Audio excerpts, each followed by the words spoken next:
I think one of the most difficult things when it comes to buying a home is the down payment. Having challenges with saving for a down payment, especially in this market where we're seeing growth that is quite abnormal in markets across Canada. The longer we wait for a property, the more you've got to save. What are some strategies and tips that I can share with you to help you save for that down payment? What's going on, guys? It's Dan from Pekoe Mortgages, and today I'm talking about money saving tips when it comes to buying a home. So, oftentimes we'll find it a little difficult, a little stressful when you're trying to figure out, okay, well, the only thing holding me back from buying a property within maybe my price range. So we're going to jump into some strategies that I've used and some of my clients have used to help save for a down payment. Number one thing here is you want to start with the end in mind. Being able to focus on that goal and then making calculated incremental steps towards it is going to help so much when it comes to focusing on providing a down payment that is in line with your purchase. There's a few things here. It's a little bit of a calculation. You don't have to get your calculator out for this one. You're going to have to add up a few things here. The first thing here is your total down payment. So figure out how much you need. I would suggest before you even start with your plan, even if you don't have a down payment, reach out to a mortgage broker, reach out to a banker, and figure out, okay, well, what's my maximum affordability based off of two scenarios. One scenario where I'm doing an insured mortgage. So let me see if I can write this down here. So insured, that's when you've got 5% to, let's say, 19.9%. So it's under 20%. So an insured mortgage, you're going to need less of a down payment. So figure out what your maximum eligibility is for a purchase based on that in your household income. Work with your broker on that. And the other one you could look at is a conventional. You know what, guys, I'm horrible at making notes, but I'm going to put it over here. So conventional is when you've got greater than 20%, or at least equal to greater than 20% of a down payment. So when you've got that 20% down, what is that going to look like? Because there's a few options that open up. You don't have to get that mortgage insurance. You can do 30-year amortization, and there's a few ways where you can increase that affordability. So if we figure out, okay, well, what's more realistic? Less than 20% down or more than 20% down, and what is my purchase price going to look like? Then you have an idea of, okay, what do we got to save? So the first thing is, let's figure out what that total down payment is. We also have to add to that your closing costs. So your closing costs are going to be things like title insurance. So title insurance, and that's protecting your title in the unlikely event of fraud. So title insurance is important. Your legal fees. You might have some your land transfer tax. That's part of your closing costs. Basically, your solicitor on closing will be putting together final sort of ledger, a statement of adjustments that would include all of your closing costs. Banks like to see 1.5%, so that's 1.5% of the purchase price set aside to cover those closing costs. In the example, let's say it was a $500,000 purchase. You want to see $7,500 for closing costs. That's just for your closing costs. Could be more, could be less, but that's a general rule there. So that's your number two. Your third one here, sometimes people don't think about this, but when it comes to buying a property, you're going to have other expenses once you get the keys. You're going to have a contingency fund.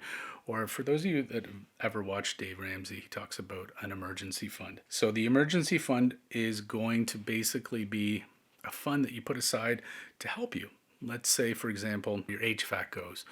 There's an issue with your driveway or something comes up that you need to cover. You want to have an emergency fund put aside. So you want to determine what that fund is and include all of these costs. And then what you're going to do is you're going to divide that by the way I do it is I divide it by the amount of months to move in. So that's your projected move in. So if you want to close, and let's say it's 2 years. So 2 years. That's going to be, surprise, surprise, 24 months. But I take away a month.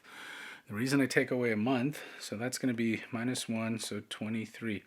So even though, let's say you're going to close in 2 years from today, taking away a month allows you a little bit of a buffer because keep in mind, you need to have all of this ready to rock and roll a month before closing.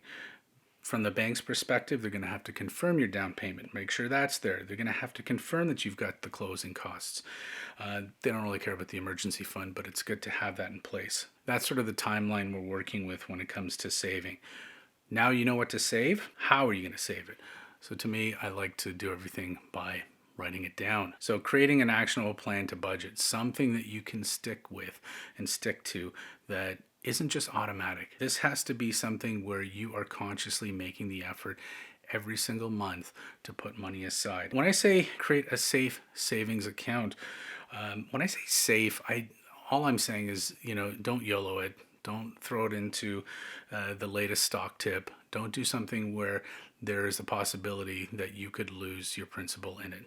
Keep it safe. Keep in mind too, if you're a first-time home buyer, you have RSPs that you can draw from. That is a $35,000 limit. That can be used towards your savings.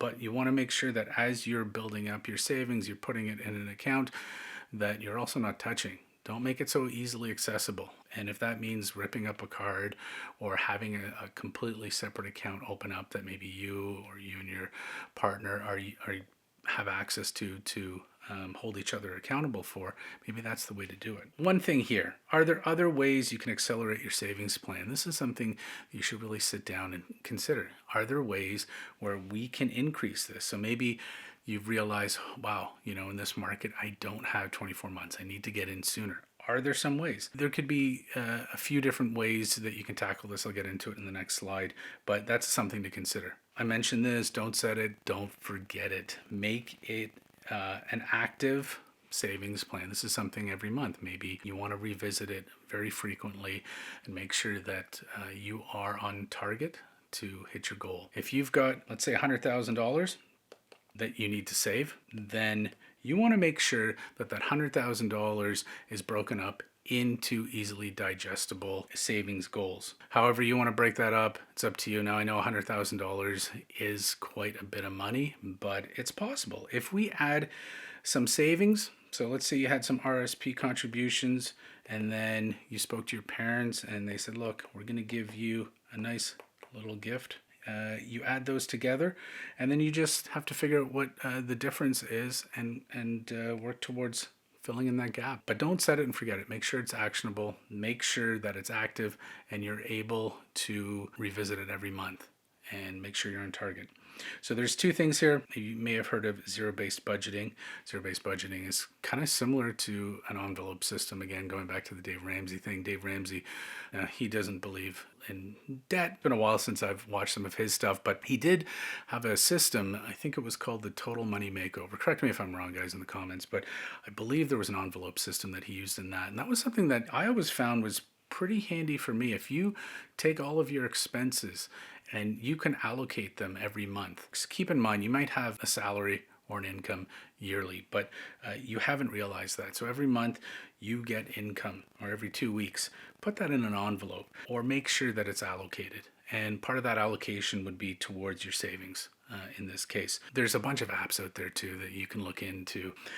So a few things here, just a little bit of a note here. Stay on target with your savings, and this is so important because if you fall too far behind, it's really easy to get discouraged. Being able to have someone maybe that holds you accountable, or just simply checking in to make sure, okay, you know what, I was a little short this month, I'm going to make it up, and then figure out a plan. How do you make it up in order to stay on track for that goal?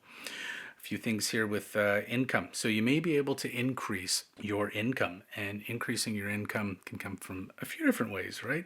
You can do maybe an online part-time business. You can sell some things online. You can deliver pizzas. You can do a second job to help increase it. And maybe that money that you're making moonlighting can actually just go towards your savings account for your down payment. That's one way to do it. The other thing you can do is you can look at reducing your expenses every month. If you were using, for example, an envelope system or a zero-based budgeting, then what you can do is just simply say, okay, well, is there a way we can reduce some of our expenses? Maybe some discretionary spending that you don't really need to do, right? So maybe stay at home. Don't go out for that movie.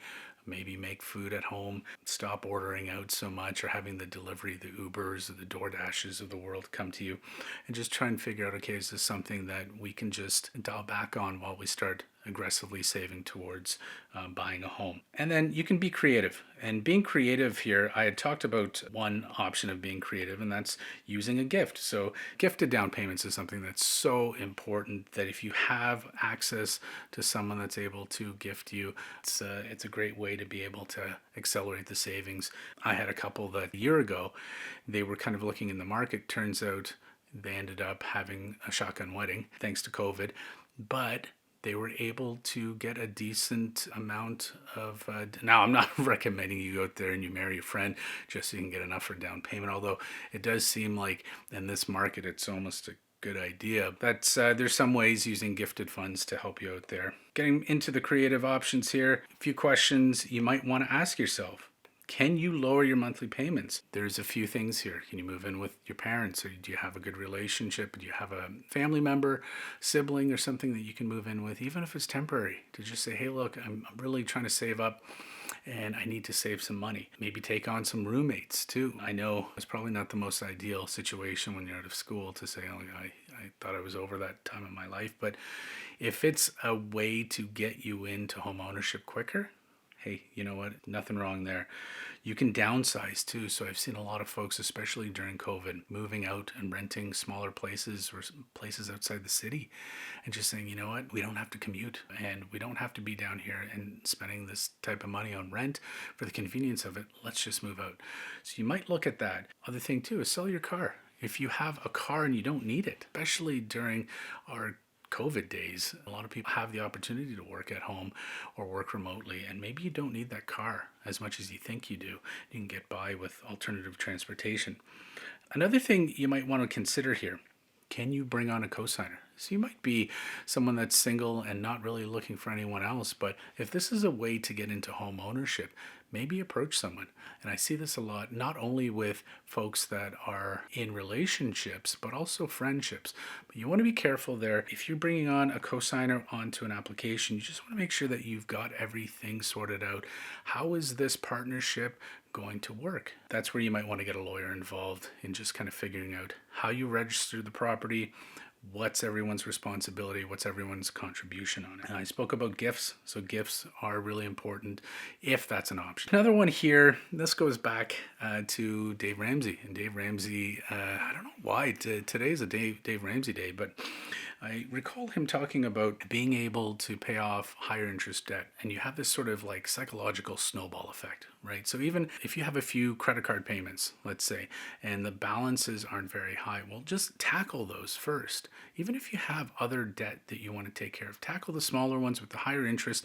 And you'll notice that, one, it's a small win. And those small wins turn into larger wins. And being able to do that is going to increase your cash flow monthly. So keep in mind, being able to increase your cash flow, what are we doing here? What's our main goal? Well, it's to save up for a down payment. Having more cash flow available for that down payment, that's a win. I talked about the second job, so the Etsy, the pizza delivery, the whatever it takes job. Is that possible? Do you have enough time to do that? Does it allow in your current situation to get a second job? And then the other one here I touched on briefly too is consider your discretionary spending. So eating out, recreational activities. I'm not telling you to just, give up on your social life altogether. Although our COVID era here, a lot of social activities have been reduced. So it might actually be a good time to just kind of say, okay, well, you know what?